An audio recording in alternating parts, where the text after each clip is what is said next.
Welcome back to another template country guide. So today we are using the United States, and as you can see we have a bunch more templates to go over. Now I want to go ahead and mention something really important. Like always, a couple of these templates are the exact same as the German templates because there's just no reason to change them. They work for both the United States, for Germany, and a bunch of other countries, so you will see those templates a couple times. However, there's still a bunch of different designed units and divisions specifically set for the United States. For our doctrine this time, we have gone down superior firepower because I have never seen a US player decide to go down mobile warfare doctrine. I don't really know why they would do that unless they're going 99% tanks, but that wouldn't make sense because of the Pacific. Also, because we are expecting you to probably be more than likely playing a historical game in either single player or multiplayer, we're expecting you not to be in the war until 1941, so we have researched pretty much all the equipment to 1940 and 1941. Other than all of that, let's go ahead and get on into these templates. Starting off is our very basic Garrison Divisions. Now, these are very simple because they're planning, pretty much you're only going to be using these in one scenario, and that is going to be your units guarding the Pacific. The reason they have an AA with them is because 99% of the games, if you're in multiplayer, Japan is going to rush heavy fight or carrier fighter 2s, use bonuses, and because you're going to be sending the majority of your planes to the United Kingdom or Canada if you're a multiplayer, whoever your air controller is going to be, you're probably not going to have air superiority in the Pacific, or if you are going to have it, it's not going to be until probably 42 or 43. So that's why you have the AA here, so that way you can remove some of the penalties. So if Japan does try to naval invade you, if for some reason you don't have naval superiority, if they take out your navy and you pretty much just have your divisions all on their own, they can support themselves with AA to cause damage to the enemy casts, enemy bombers trying to bomb them, or anything along those situations, but more specifically to remove the penalty you'll have from not having air superiority. Next up is our anti-tank divisions. Obviously, since you're the United States, you're going to be going up against Germany at some point in time during the war. If it's a good Germany, it doesn't get beat back by France. So basically, that's why there's so many anti-tank guns in here. If you went down the superior firepower and you got pretty far down by about 1940, 41-ish, you should have about 35 org with this, which usually is very low for this situation. However, these units are not made to hold the entire front line. You're not supposed to have 1,000 of these, guarding your entire front line. The idea behind these is having multiple, like say 30 or 40 of these on say one specific area and have them overlap with your other divisions, and that way if you're attacked by tanks wherever you're on the line at, they'll attack you and you'll have so much piercing that even though they'll only fight for a couple seconds before being routed, you'll be able to keep most of your equipment and cause serious damage to the enemy tanks because your piercing is so high. Next up, on to our 20 wits. So first off, here we have a very basic infantry division. This is probably just going to be something you use to fill the line.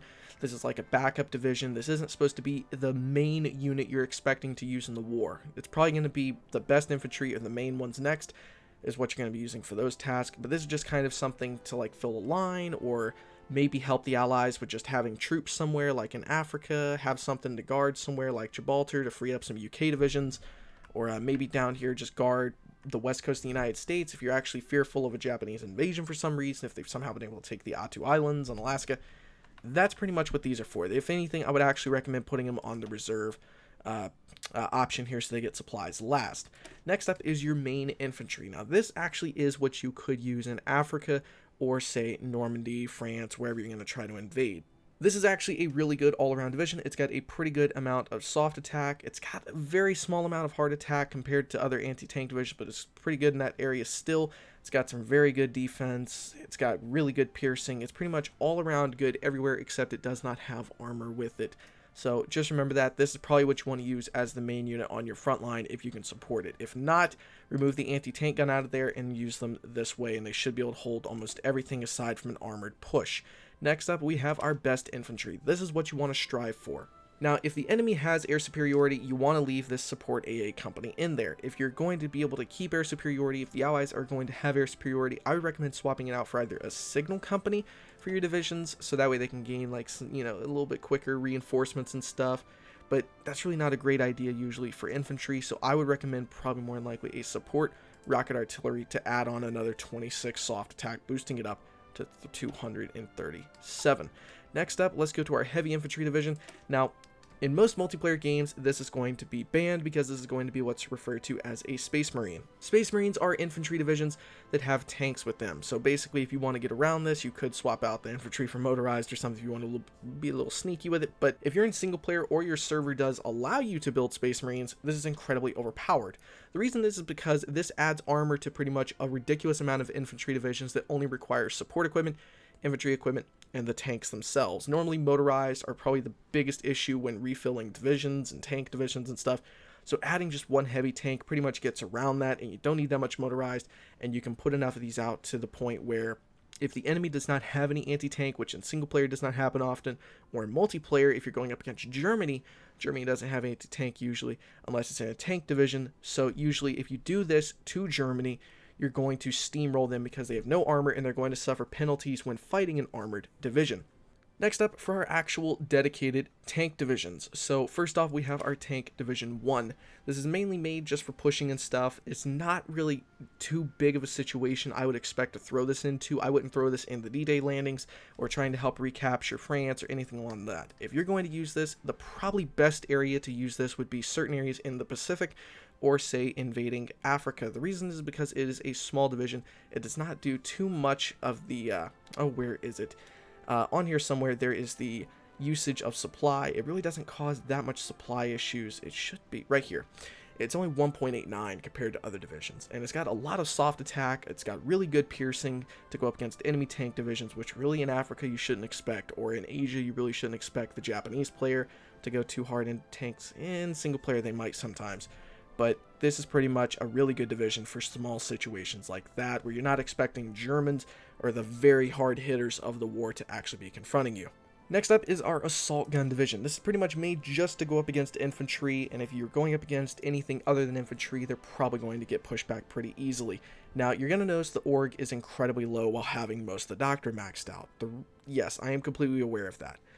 The only reason that you have support artillery and support rocket artillery is because adding other things is going to usually cause higher support cost and all these other kind of things, or higher equipment usage. So you could add some extra things in here to boost up your organization, which in case people did not know, you can add certain things to increase your org if you hover over them and look like maintenance company, engineer company, and I believe a field hospital, yes, and now you're up to 28.8. But if you want to leave it just the way it is, it's still a very good division as is. Now, again, this is something that's only made to go up against infantry. If you leave it just the way it is right now, so there's not really a support company cost very much, you're only going to do this for hit and run tactics and hopefully have infantry divisions behind it so they can actually attack it. This is just to get the organization of the enemy unit low enough that infantry or some better unit nearby can take it out without having much resistance. Next up is our second tank division. Now, this is obviously a lot better. So we have 2 self-propelled guns boosting our soft attack to 326. We have 3 medium tanks and then motorized. So our organization is over 30, which I recommend everybody to try to do. We've got support anti-tank. Pretty much this is an all-around really good division that will help a lot in, say, for example, Africa. It's got really high armor, really high piercing for what it is. And this is a pretty good all-around division, unless you're going up against 40 width tank divisions or the enemy division has 100% been just packed with anti-tank guns and infantry. That's really the only things you're gonna have to worry about. And because I forgot to mention it in my last video, I want to go ahead and mention this now. All these 20 wits I'm showing you guys, they can easily be doubled to 40 wits. So all you would have to do is just take whatever number you see and double it, and then just use that on the front. I'm only using these because the United States usually just tries to pump out small divisions to help in Africa first, and then try to make larger divisions for D-Day. The last video I did where I covered Germany, I forgot to mention to actually try and get enough Army XP where you can double it. This is just so you can get a basic idea of the templates you need and be able to pump these out, and then over time while they're in combat be able to upgrade them and so on. So now let's go on to Tank Division number 3. So this is basically almost the exact same thing, except we took one motorized out and added a anti-tank gun or a self-propelled anti-tank, which I'll show you how to get next. As you can see up here, we have really good soft attack, hard attack, defense is pretty good, breakthroughs decent, but mainly we have this piercing number. This is literally a tank division that's set up to go up against anything that might confront it. It's got good soft attack to go up against infantry, it's got good armor to go up against some anti-tank divisions, and it has piercing to go up against actual tank divisions. So that's very good right there, along with our support companies. Now, really quick, so I can show you guys, because I get this question all the time, to get the support stuff that I'm talking about, basically what you do is you find your tank, and as you can see, we have these little icons. Basically, to get those, you go under your tank research here, and as you can see, there's 3 little buttons beside every single tank in the game. The top one is going to be your your tank destroyer. Then under that is your self-propelled artillery, which is just an artillery tank. And then under that is your self-propelled AA, which is just an anti-aircraft tank. So just to go ahead and get that out of the way. Now for tank division number 4. Number 4? Yes, number 4. So now we are in the 40 wits. I don't know why I marked them 20.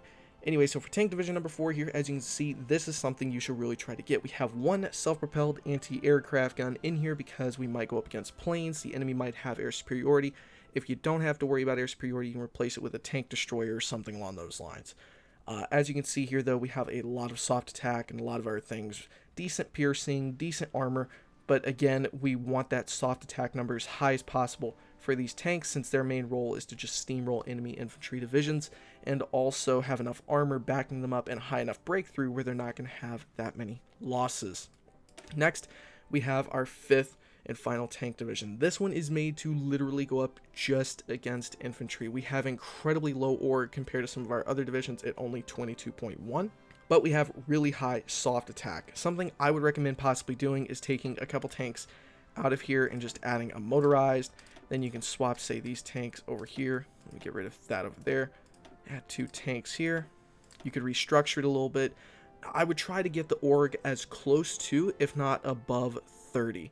So this is something, again, like previously, it's made to have enough attack where you can really cause org issues to the enemy, and then have something with maybe not as much attack or breakthrough or something push in after this unit gets deorged, and this is just there to really deorg the enemy, and that's all it's made to do. Next up, we have motorized number 1. Let me go ahead and scroll down there so I get that. Basically, like last time, and I show you guys the German ones, these are basically the same thing. These are just to fill up the line behind the tanks if they break through somewhere. Motorized 2 is more of the same thing. Actually, it is the same thing. I made a mistake here. This is actually supposed to be 5 motorized and 2 motorized artillery. Oh, wait, hold on. And that's what this is supposed to be, so that's my bad. As you can see here, this is pretty much just a version of a 7.2 on wheels, so it's about 12 kilometers an hour, a lot faster than your 7.2s up here, which are only 4 miles an hour. So this is actually really about triple the speed of those other units. So now, as for our last one, our motorized 3 template here, as you can see, we have 1 tank, and then these here, which are pretty much, again, just a way to get away with using Space Marines, pretty much. Enough of these on a front line can easily push in unless the enemy has anti-tank. If they don't have anti-tank, because you have armor, it counts against them, and you can easily push in. And because you guys thought I was a liar, and here you go, I actually do have special forces I'm going to show you guys now, because I know that you guys probably just thought, oh my god, he's not going to cover paratroopers, he's not going to cover Marines, that's probably the most important stuff. So, for our first paratrooper template, it is very, very, very simple. The reason it's such a small division is because there's really not a necessity to have large paratrooper divisions. You're expecting them usually to get killed off anyway, so it's a really good idea to just keep their organization high, their values as high as possible, and just drop somewhere where you're expecting to cause issues. You can encircle certain ports and things.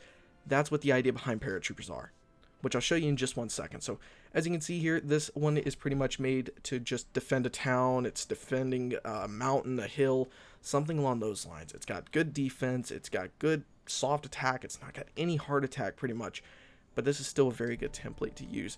Then our paratrooper number 2 template is, well, this one actually has an anti-tank gun in it, because this one is supposed to hold a little bit longer in case you're in multiplayer. The German player actually is smart and has reserve tanks somewhere in France. You'll be able to do that. Now let me show you a really cool thing here you could do with paratroopers really fast. Now, please don't do something that I do all the time, because I play historical games and I love the whole historical idea. A lot of German players are expecting you to invade Normandy, so that's where we're going to put most of their defense 99% of the time, so invade somewhere else. But just as an example of how you could use paratroopers, okay? Paratroopers you are supposed to either use to get certain areas that are easily defendable, or encircle enemy divisions. So say, for example, you want to invade the port of Cherbourg right here, you could drop a paratrooper here, and here, and then while they're invading, that unit is completely cut off and out of supply. So if your Marines are really good, they can actually take that guy out incredibly quick. Or another example is because if sometimes they don't guard victory points, you could get away with paradropping here, here, and here, and then invading around the area here. Or another option, if they are guarding victory points here, here, here, here, and here. And that's one reason you would use the 2 combat with ones, because you need a lot of them for certain combat ideas. Next up, you could also use them in wooded areas like this, which will cause penalties to anybody attacking you, and also defense bonuses to you as well. And that's pretty much the whole idea of using paratroopers. Now, we're going to cover the last thing, which is going to be incredibly important in the Pacific, and that is Marines. Now, I'm going to give you a little piece of advice here. Most people I see in multiplayer just completely abandon the whole idea of using islands to attack.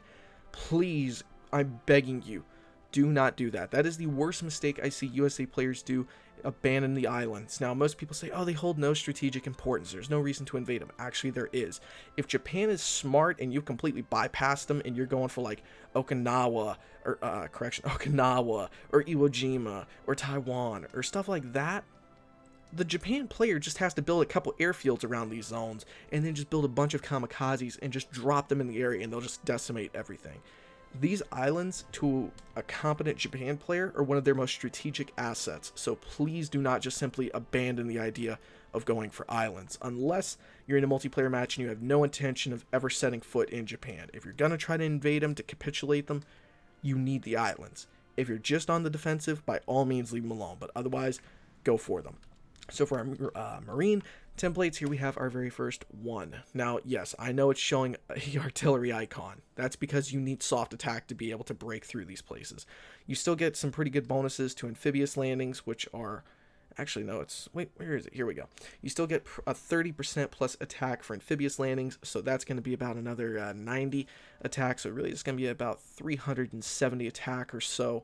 So that's going to be really good for a Marine template. And as you can see here, we have support rocket artillery, regular artillery, and all this other stuff. So that's a really good Marine template, regardless of what some people out there say.